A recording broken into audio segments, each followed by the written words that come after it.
Hello everyone. I am coming to you live from Idlewild, California in my friend's beautiful kitchen. This is probably the last time I get to cook here. I'm being very nostalgic over it. She did such a great job. She just refinished a 13-bedroom, 13-bath house and now they're selling it. So I wanted to make us a comfort meal tonight on my last night here, and I didn't really put it all together until it started putting itself together. I grew up in Nebraska, most of you know that, and then we used to eat chili and cinnamon rolls. Like it was just a normal meal at school lunch or what we had at dinner or for supper. We called it supper.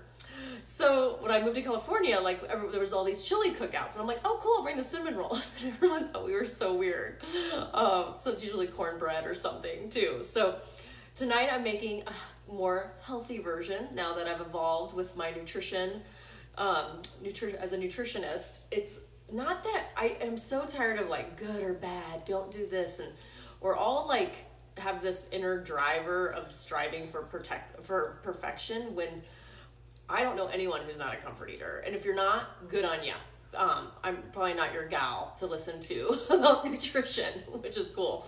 I just want to bring more joy and freedom around food. So if you go, oh my goodness, I'm craving a cinnamon roll, and you start to feel guilty, shamed, obsessive over it, or you go and overeat them, right, to numb ourselves out. What's the balance in there? What's really going on? It's not about the cinnamon roll. It's about many feelings maybe we're experiencing. So yeah, I'm a comfort eater, but thank goodness I have some nutrition background so I can find my balance. But man, those voices in my head don't care about the nutritional science at times. So it's just constant practice of taking deep breaths, connecting with your body. So the goal is during all of these feeling eaters, which is my new quiz, the link should be, wherever you're watching this, the link should be right here, or on Instagram will be in my bio. You can take your quiz and find out what feeling eater you are, and I'm here to help you connect with it instead of run from it, because that's not fun either. So take the quiz and let me know what you are. I was all of them. Now the one I work with the most is Rebel and Comforter. So this is for us comforters tonight. All right, the muffins was my first video that some of you might have saw. I have a second batch in the oven, and I'd never made these before. It just was a craving. My friend has an apple tree, so there's like hundreds of apples over there. So I go, what about pumpkin apple muffins? And they turned out phenomenal. She actually even dropped a couple F-bombs, as she had a couple of them. I had a little one, and I will have more.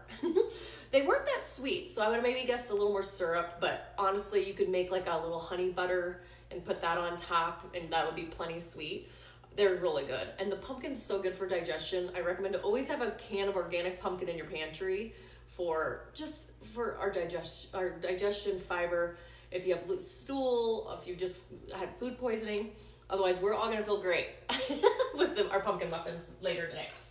All right, so I got the oil. I went with coconut oil for here. I almost went to avocado oil, but I had extra coconut oil laying around because of my baking. So I got the oil hot. I'm going to add in the onions. Try not to burn me. I did about 1.5 onions. We're low on vegetables here, which is totally fine because we're making chili. No big deal.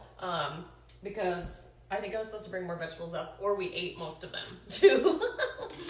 Because we are good little vegetable eaters. They eat so well up here. I love it.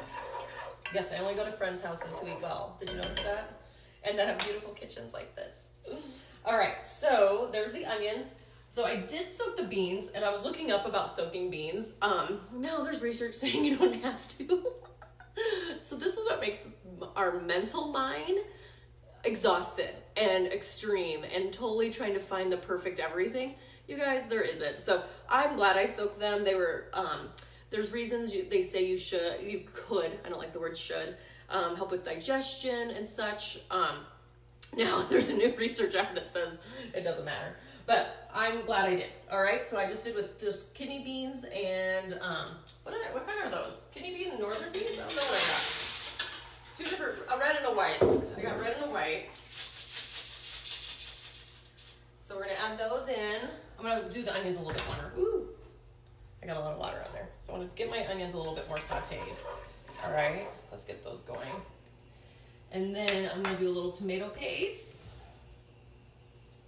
I'm making this up, by the way, because I don't have a chili recipe and we don't have all the ingredients. So let's see if I can get something smaller in here.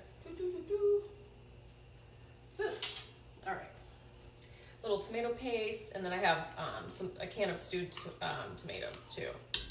So that'll be great here at the bottom. So the onions, probably saute them a little longer than I just did. All right, get those going. This is really easy. I can't believe how easy this is actually. And then I'm gonna do the stewed tomatoes. I just had diced. And the beans with a lot of broth. I'm gonna go crazy on the broth.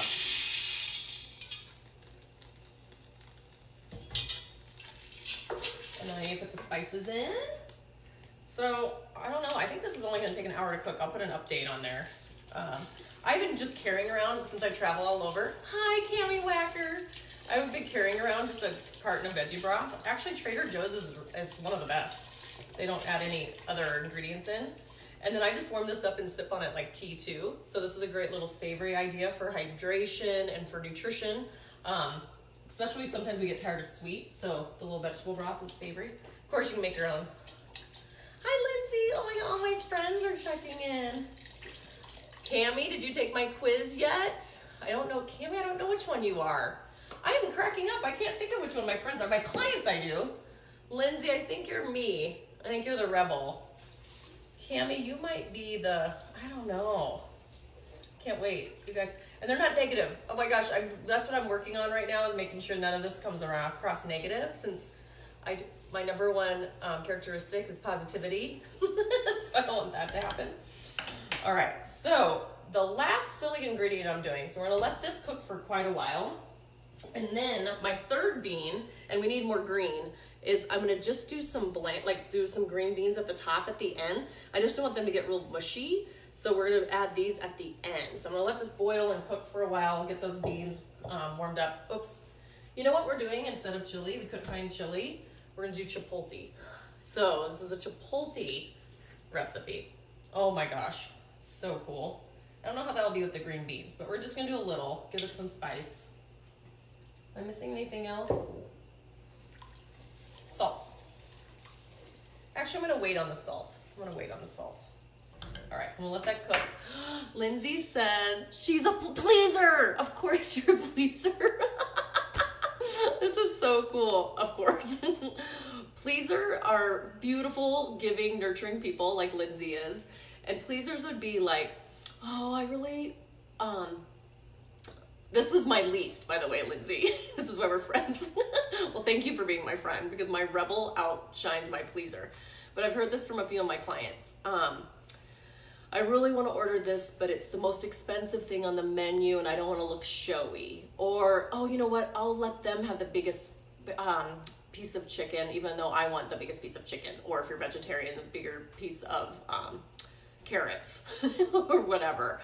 Just that energy around that. So the pleaser's usually not getting their needs met, and then it can show up later as resentment. Or we could go and eat and numb a little bit too, since I work on the eating part. So, oh, Lindsay, thanks for sharing. It's so cool. What else is for the pleaser? There's something else I'm missing about the pleaser. Like I said, that was my least, but I see it a lot too. So it's like denying your needs and then really like wanting to give yourself some nourishment, but you just keep pushing yourself to the side. So, Lindsay, I can't wait to see how that shows up for you and shifts. And then look at you'll get a download with some tips, and they're all oriented around feel, meal, heal. And feel is taking the deep breaths, connecting to your body. Meal is my nutrition food tree, my conscious nutrition food tree. And heal is tons of other self-care tips and some other things to reflect, like journaling and such. So wish us luck on the chipotle chili. I don't know how it's gonna turn out. I might put a little more cayenne pepper in there. I think it's gonna turn out good. The muffins are baking. They turned out so great. So yeah, this will be my last hurrah here in this kitchen, but they'll have a house up the way. So I'll still come up to Idlewild and visit. But it's such a cute town, such a cute town. So more videos to come. Thanks for everyone for watching. And cheers to Nebraska with their chili and cinnamon rolls that now turned into this concoction. So don't deny your needs. Maybe just shift them a little bit and see what you can come up with instead of pushing them down. It's like pushing a volleyball underwater. They're gonna come up some other way, everyone. All right, feel yourself to heal yourself and free yourself. Mwah. Bye, friends.